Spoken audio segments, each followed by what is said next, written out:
Hey everyone, and welcome back to another episode of Yoga for Newbies. In this episode, we're going to be covering forward folds.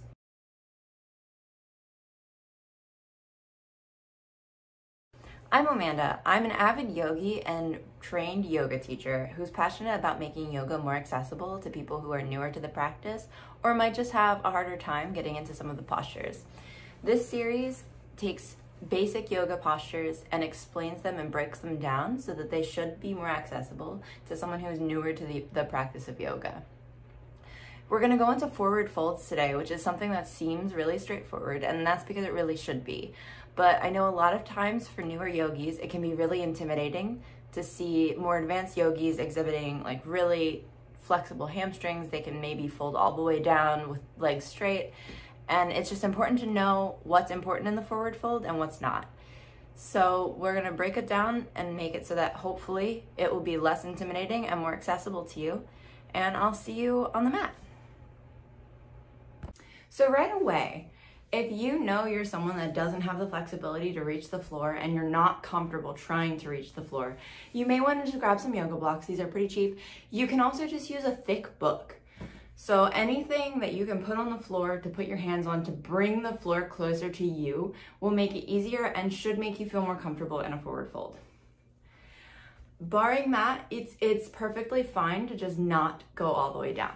So the way we're gonna get into it is you can start with your feet hip width apart, or you can have your feet touching. It will be probably a little bit easier with your hips apart, with your feet apart, just because it gives you a little bit more space in your hips. So the goal of the forward fold is not to touch the ground. This is not our goal. So I'm gonna turn sideways so it's a little bit easier for you guys to see me. When we forward fold, we bend the knees as much as we need to lay the belly onto the top of the thighs. In our forward fold, the most important thing is that you're folding in half like a piece of paper. So maybe your knees are almost completely bent. Maybe your knees are almost at a 90-degree angle. That's fine.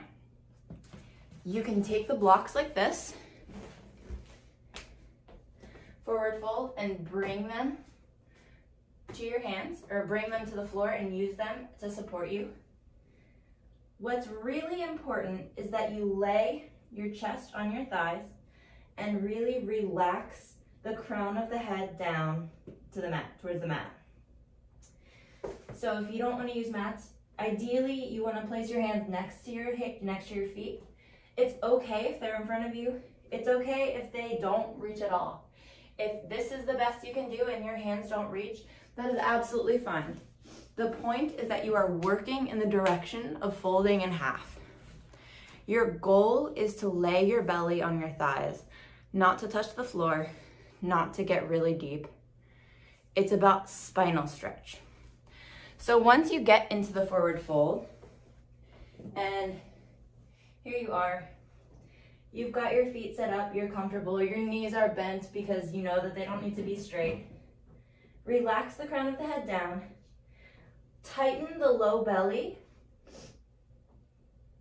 and allow the spine to completely relax and stretch down over your thighs. Then with each inhale, a way that you can get deeper if you want to feel like you're getting deeper.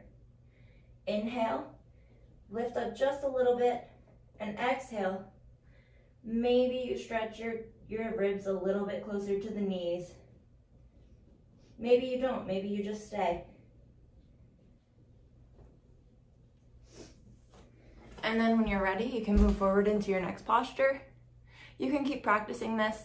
The blocks are a really, really good tool for this, to make the floor come closer to you so that you feel a little bit more comfortable if you can't touch the ground. And if you can't touch the ground, sometimes just bending your knees will get there. You can see when I forward fold, my knees bend a lot. I have really tight hamstrings, and that's pretty common, especially with new yogis. So I hope this video helped.